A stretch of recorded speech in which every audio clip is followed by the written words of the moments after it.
السلام علیکم ناظرین، میں ہوں کرن ناز۔ دعویدار اور دھوکے باز ہزار ہوتے ہیں لیکن حقیقی لیڈر سالوں میں نہیں صدیوں میں پیدا ہوتے ہیں۔ جب وہ مسلم حکمران بن کر ابھرا، عالمی طاقتوں نے اسے نشانے پر رکھ لیا۔ جب اس نے امت کو جگانے کی کوشش کی، اپنے حقوق یاد دلائے، ظالم کے آگے جھکنے سے انکار کیا، تو اسے اقتدار سے اتارنے کے لیے ہر طرح کی سازشیں ہوئیں، کبھی بیرونی تو کبھی اندرونی، مگر لیڈر وہی ہے جو حق بات کہہ کر اس پر ڈٹ جائے، چاہے اس کے بدلے اسے اپنی جان ہی کیوں نہ گوانی پڑ جائے۔ اور کچھ ایسا ہی ہوا۔ پیسوں اور اقتدار کی لالچ میں چند مفاد پرست عالمی طاقتوں کی غلامی قبول کر کے غداری کے مرتکب ہوئے۔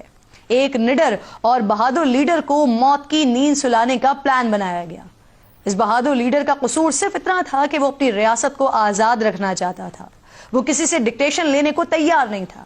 اس نے دنیا کی سپر پاور کے آگے سر جھکانے سے انکار کر دیا تھا۔ اسے مار دینے کے پیغامات بھی پہنچائے گئے لیکن وہ ڈرا نہیں، یہاں تک کہ پلان بنانے والے ایگزیکیوٹ بھی کر چکے لیکن وہ جھکا نہیں۔ وہ ریاست اور اپنے خلاف ہونے والی بیرونی چالوں کو ناکام بناتا رہا، اپنی قوم کو جگاتا رہا اور غلامی کسی صورت بھی قبول نہ کرنے کا اعلان سر عام کرتا رہا۔ رفتہ رفتہ اس کا نعرہ عوام میں مقبول ہوتا چلا گیا۔ دیکھتے ہی دیکھتے اس کی ہمت اور جرأت کی کہانیاں سارے زمانے میں گونجنے لگیں۔ شاید وہ اس سے پہلے کبھی اتنا مقبول نہیں تھا جتنا دشمن کی سازش اور اندرونی غداری نے اسے کر دیا تھا۔ ہاں، اس کی طرز حکومت میں کچھ خامیاں ضرور ہو سکتی ہیں لیکن اس کی بہادری نے اسے اوروں میں ممتاز کر دیا تھا۔ اس نے مسلم حکمرانوں کو جگانے کی بھی بھرپور کوشش کی، اتحاد بنانا چاہا لیکن وہ کامیاب نہیں ہو سکا۔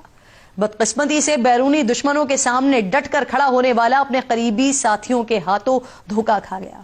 اس کے ساتھ بھی وہی ہوا جو اکثر حق پر چلنے والوں کے ساتھ ہوا کرتا ہے، وہ شہید ہو گیا۔ دنیا اس بہادر کو ٹیپو سلطان کے نام سے یاد کرتی ہے جس نے گیدڑ کی 100 سالہ زندگی پر شیر کی ایک دن کی زندگی کو ترجیح دی۔ آج اس عظیم بہادر لیڈر کا یوم ولادت ہے۔